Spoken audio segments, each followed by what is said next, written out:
Lagers, Pilsners, India Pale Ales, double IPAs, Doppelbocks, Belgian Goldens. That's right, it's all here on another round of Brewsday Tuesday. Here's DreZ and Big Nate. Boom! Brewsday Tuesday with yours truly, DreZ and Big Nate, our night jock for the day. You and that's a new one. You and JT did some switcheroos. Yeah, I don't know what he does at night. Well, I guess you're gonna find out. Turn the lights out, light some candles. It's gonna be a classic. What was it? It was Dr. Drew back in the day. I don't know. I was thinking about it though. I was like, it almost makes more sense because then it's like when if I was on and then we do the segment and then it's like a handing of the baton. You didn't have to stick around a little later, later. But so yeah, I guess today it will be a shorter day for you, won't it? It will in fact be a shorter day. And I would say it meant you got to sleep in, but not really, I guess. there was no sleep. So zero sleep. Yeah. And toddlers, man, they're a lot of fun. Yeah. When they're fun. Yeah. Well, I hope the little one's feeling a little bit better. But yes, it is Brewsday Tuesday. Me and Big Nate are in here drinking some beers from Atrium Brewing Company out of Louisville, as I was just up there for Louder Than Life this past weekend and made the 4-mile trek over from the festival site over to Atrium to get some beers. And I'm very excited for this round because these ones are the ones I've been looking forward to trying the most. I just popped Charlie Was Here, which is a NIPA, a New England IPA, 7%, and by all accounts should be pretty delicious from what I've seen on Untapped. You know, when I go to choose the beers, I like to utilize them. And if I remember correctly, both of these beers were well over a 4. So to me, that's a good sign. In fact, I think yours was about a 4.2. Okay. If I'm not mistaken. High applause. High accolades. We'll see. I've got the Atrium Brewing 3 nights only TNE IPA, which I don't know what TNE is for, but I know 3 nights. 3 nights I've got, but what's the E for? 3-night English. Because I guess they're trying because it's New England IPA, right? But then they've got like a picture of what looks like a heavy metal band on the side of the can. 3 nights only TN IPA live at Atrium Brewing. Triple New England IPA. Okay. That makes a lot of sense. So that's not a real band. So basically, I've never seen it written out that way before, but that makes sense. That means that's pretty much my favorite type. This looks beer. like the Spinal Tap "Smell the Glove" album cover, which kind of makes you ask, how much more black could it be? And the answer is none. Yeah, I liked that can, and that's why. Because usually I would go with the higher ABV beer or the beer I'm most excited to try. But I know you're such a can whore. I wanted to get it to you. That one even matches my shirt. It works pretty good. No, it's very metal. 11%, and it actually has. Holy hell! I didn't see this before. I might not have either. Oh yeah, Mosaic Lupa Max. Keep cold, drink fresh. So, little Randy Savage there too. I'm pretty stoked. Yeah, that should be a delicious. The smell also immediately hits you. I thought the same thing. The can, I thought the same thing when I don't know if it was upon the pour of the pop either, but same deal. The nose for this Charlie Was Here is quite exemplary. Exemplary. I don't say that word because I can't pronounce it, much like I guess I should be done with it too. The coloring utensil. That was debated early on over at Crayon. I always said crown. That's one of those. When I was a kid, but then it's like crayon. I just don't color anymore.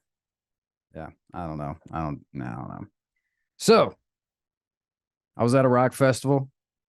Did you see any bands? Saw a couple, met a couple. That was one of the things that was nice. It definitely feels like COVID's done, and kind of behind the scenes, the media area for Louder Than Life is at a much better location than at Sonic Temple. I actually moved it this past year, so unfortunately, there's not really a way for band members to get to the media area because it's like so far away from the stage area that they can't go because they would just be bombarded.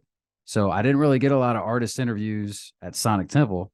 Not the case at Louder Than Life, man. I got to interview Sam from Asking Alexandria, talk to Folly from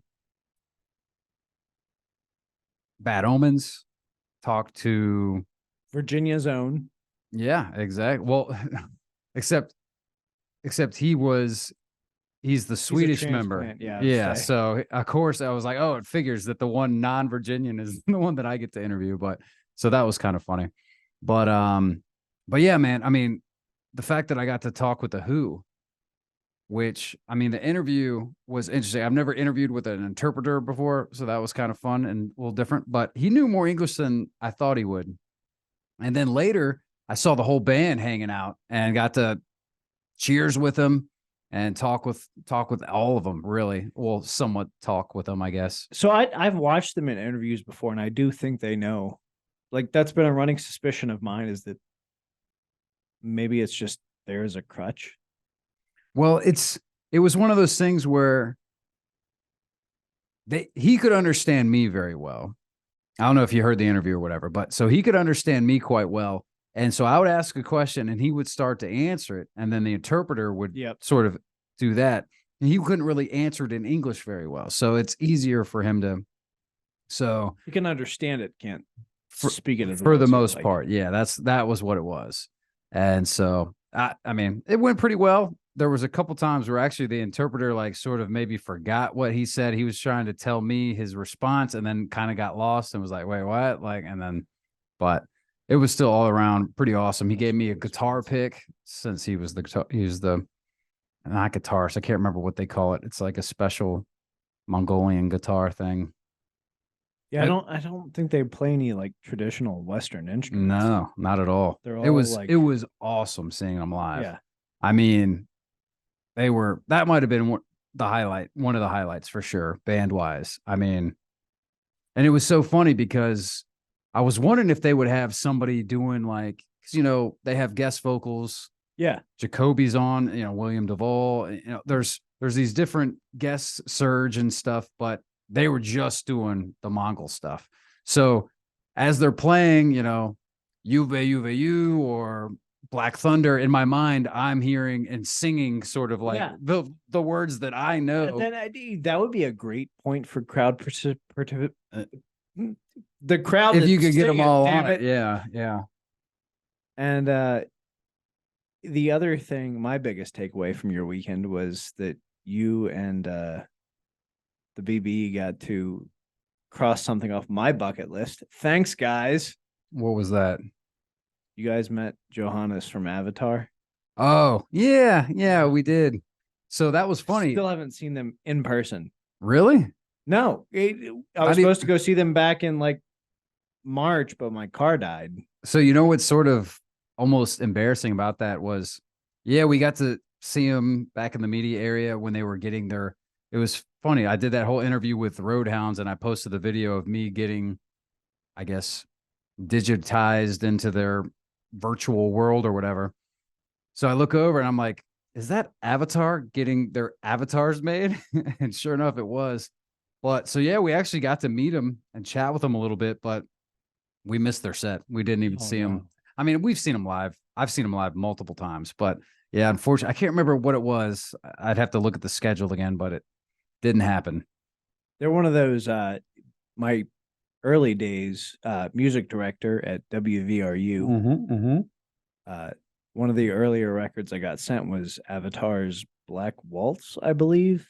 So I've kind of just been following them ever since, and damn, they put on a good show, dude. Not only that, but I mean, they've put out a lot of good stuff since then. I mean, The Dirt I'm Buried In, the new one, that might be. I mean, that seriously might be my favorite song of theirs. They just keep getting better. It's fantastic.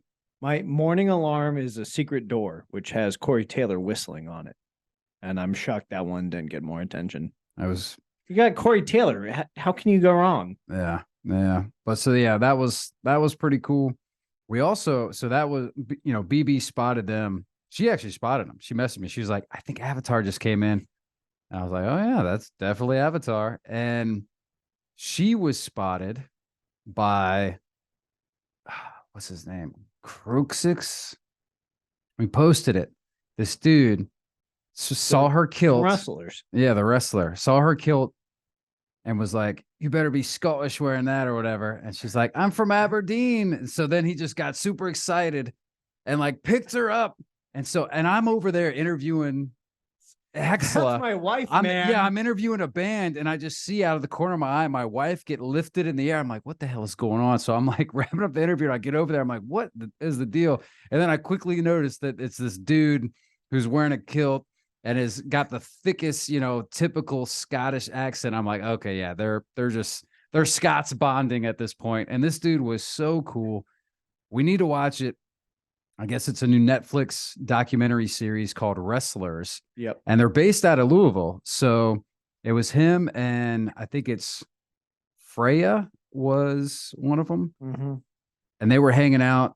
And then we hit it off. We were hanging out with them later in the night. They were inviting us to go out drinking with them because once the festival was over, saying we can come and crash at their house and everything. Like, so we'll have to go back to Louisville and watch one of their shows. They've got to come for a bottle share. Oh, yeah. Oh, they love a bottle share. But, dude, he was such a I don't know if you know this.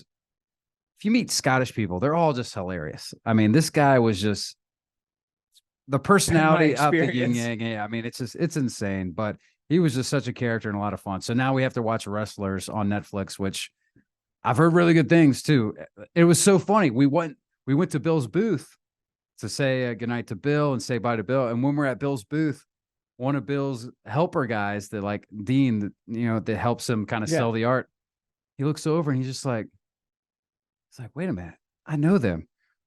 He's like, oh yeah, I'm Freya. He's like, yeah, you are. We just watched your show. And then there was another guy that had just watched the show. So it's like, they're up and coming.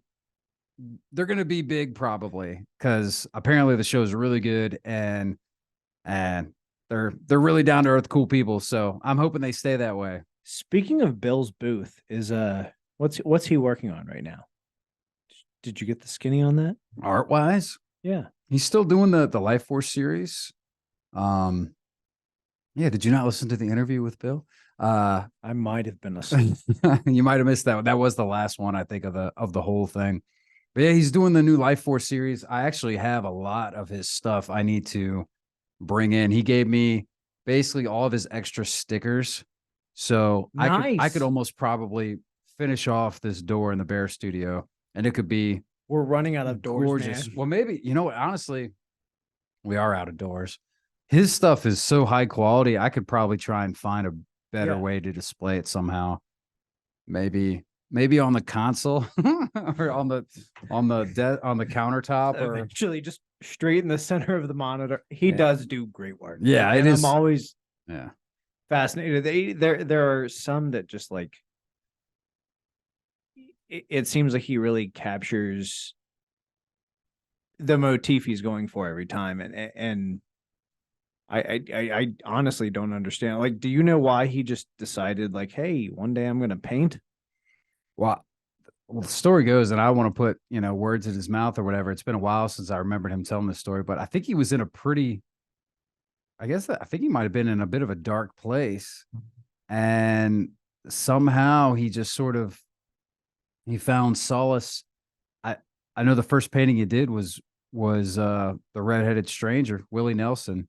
So I don't know if he was just listening to some Willie and stuff and just decided to pick up a paintbrush and do it, and then I guess he got mad and frustrated or whatever, or like I said, he was in a dark place, and then he was just so pissed off and frustrated with the art that he had a cup of water that he was using to change the paintbrushes before, and he just splashed it on it because he wanted to ruin the painting. But instead of ruining it, it just gave it this cool effect, and it made it like awesome. And that's what started his whole, I guess, career in painting. I genuinely dig what he's doing. One of my prized possessions, gifted from you to me, was the Dimebag Daryl flask. Oh, I still have mine too. I was using that this weekend, obviously, with Pantera playing. I pull it out and immediately Bill's like, I was like, oh man, that's one of the old school flasks because he's changed it, I think 2 or 3 times. Now his flasks are like matte black with the new Life Force, and they look good. They look really good. By the way, we're talking about William K. Stidham. If you're watching on the Facebook or the YouTube, that's his painting of me right over Nate's shoulder. So that's the kind of awesome artwork he does. But really, you can also check out our Facebook and Instagram and all that because I did take some photos of his new Life Force stuff, and it's all up there, and he's tagged so you can check it out. He does free shipping on artwork purchases. So if you want to buy some stuff online, I need to do that because he does shirts too. And the thing is I like to buy stuff at the booth, but all the shirts are made to order. So I always like, and then I don't think about it, and then you don't go back. So I definitely want to get his Beastie Boys Life Force. Looks really good on a t-shirt because DJ Dave always wears that. I'm like, man, I do need that shirt. So I might need to place an order with Bill soon, and then we might go pick it up ourselves because he invited us to his house down in Mexico. So we've been meaning to go visit him. Maybe we'll do that next year. We'll see. Good old Bill. That's one of my favorite things about going to festivals is you meet cool people like that. Yeah. That's how I met him back in 2008, my first Bonnaroo, and been bumping into him at festivals ever since, dude. He's so awesome. How about the beer? Beer's good. You know what's funny? So over the whole 4 days at Louder Than Life, how many beers do you think I drank? Because I have the Untapped app, so I can keep track. If you had to guess, how many beers did I drink? I'll say in the festival. See, I'm having to weigh what I know about you, and what was the cost of, a pint of beer? Well, they weren't necessarily doing pints. They had doing 25 ounce. They were doing the Deuce Deuces. The Deuce Deuces of the Space Dust was the main go-to. They had, they had your usuals, Bud Heavy, Bud Light, Ultra. There was a craft beer kind of section. It's all stuff that's like, if it was local or stuff I hadn't had before, I would have been all over it. But you were there 4 days. 4 days.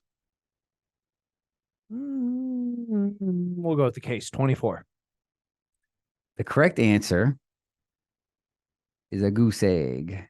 Oh man, I didn't drink one beer at the festival. I'm in Louisville, man. I'm drinking all bourbon. Okay, I was just drinking bourbon all weekend. That was a damn trick question. It was a bit of a trick. I did set you up there. Should have known, but I would have thought you got that out of your system at Bourbon and Beyond. Nah, man. They had a whole bourbon tent. It's still Louisville, man. It's That's still true. yeah. All right, so I'll forgive your trick question. Yeah, it's still feel like I was baited a little bit, but it was still, man. It was a really good time. The bands were great. The lineup's great. Danny Wimmer presents is certainly who you want to probably have putting on your festivals. I can't tell you, it's worth a drive. They should, with the amount of money you're investing. Because I actually did run the financials last night and thought about how much money in gas and accommodations and booze and merch and food. And it's not a cheap weekend to do that sort of thing. So you want to make sure that it's going to be a good time and it's going to be done right. So highly recommend it. Well, I'm just going to hop on a soapbox here and say Danny Wimmer should move into Virginia. I hear there may be a vacancy coming soon. I don't know. For rock festivals in Virginia. Yeah. I don't know. The old days of Ozfest touring the country. I do. That was my first concert. I wish I never went to an Ozfest. Never got to go. That was my very first concert. Was Ozfest 2006. Your first concert was an Ozfest? Yeah. Jeez. Kicked ass. And no wonder you're a metalhead. Miss it. Yeah. If that's your introduction to live music, talk about jumping in head first. Who played that year? Lacuna Coil was one of the headliners. I know Dragon Force was on the bill. Though my biggest thing was the second stage. There was Strapping Young Lad, Walls of Jericho, Mm. Suicide Silence was on the bill. And kind of just hung out in this. And of course, it was at, now it's called Jiffy Lube. Back in the day, it was Nissan Pavilion. So Yeah. we're in this gravel Parking lot. pit, Yeah. and everyone's just walking away bloody as hell. Oh yeah. Speaking of gravel, yeah, that's I hadn't. I saw you in that Rancid pit. Well, that was what I was going to show you. This was the end of the Rancid pit. I definitely or sometime in the pit, I went down, really screwed up my knee, and you know why? It's because I was taking that damn video to post on the Bear Social. That's exactly why. I went down and I scraped the hell out of my knee, ripped up my jeans. But now I have a nice little hole in the knee, which is what you. Yeah. Those are And my metal You didn't festival buy jeans. it. You earned it. They did not come that way. And yeah, now I got this nice huge scar on my kneecap, which is cool. So yeah, Rancid was good. Rancid was really good. Rancid was awesome. Pantera, of course. The Who, the Foos. Trying to think of what other staples were there. Kitty was good. Really, it was awesome. I got to interview them. So that was really cool. So I've got to ask you with the Pantera. Mm-hmm. Phil, seeming okay? Yeah. Vocally Yeah. on point? He did good. Phil did good. That's Obviously Zach crushed it. Everybody, yeah, it was really good. They did it right. And that was the other pick I got, was a Zach Wild pick nice. down there. That's a good grab. I made my way to the front. It was not easy. Actually, it was. When you know what you're doing, you can do it. You just gotta line up in the pit at the right point. I did. Oh man, I got in the pit for Pantera. It was short-lived because I went down for Pantera twice really quickly, and I was just like, I can't do it. I guess I'm too old. And that was also Reaching age. day 3 or whatever, you know. And I may or may not have been hitting the bourbon extra hard in preparation for the show. So, yeah. Well, speaking of hitting it, I've hit this beer hard enough that I'm gone. We've been blabbing. So we need to wrap this up because you got a whole show you got to do. So let's go ahead and untap these beers. Charlie was here. Atrium Brewing Company, delicious. A New England IPA. Obviously, this is what they're known for, is their hazies. So they're doing them right. There's no question about it, man. It is so good. Those aromas right off the bat. It had that kind of citrusy, delicious aroma. You mentioned, do they say what hops and stuff on the side? You said Mosaic on yours. I don't see that on here anywhere. But either way, it's delicious. I'm probably not going to give it a 5 simply because I'm pretty sure you're the one drinking the 5. So this is a 4.75, but man, it's damn good beer. So 3 nights only is not enough. That's why they do 4 nights of Louder Than Life. Absolutely, this is a 5. It's delicious. It's very smooth. It's an easy drinker. The ABV kind of subtle. Yeah, would you think it's 11? No, not at all. No, tasting it, I would guess probably a 6.5, 7. Wow. It's an easy drinker, and probably why you would only last 3 nights. It's a 5. Atrium, kicking ass. Kicking ass and taking names, no doubt about it. Definitely. And when you're down there, there's a lot of good Louisville breweries. But Atrium was the one that stands out to me. But it really just depends on what you like. Because we also went by, and I think we went to it last time and they were closed or something. But there's one called Monarch, because the whole area, it's like a German area. So there's a lot. So if you're into more of the German traditional, the lagers and Marzens and stuff, I'm sure that they do it probably even better. That, like I said, that Atrium one, it was a collaboration with them. So it's really just, you can find what your palate craves down there in Louisville. And of course, if you're craving awesome metal, next year pre-sales are available. I'm quite certain. Louder Than Life. Awesome stuff. We're going to take a quick break, and then it's going to be Just Tunes with Big Nate right here on 105.3 The Bear. Stick around.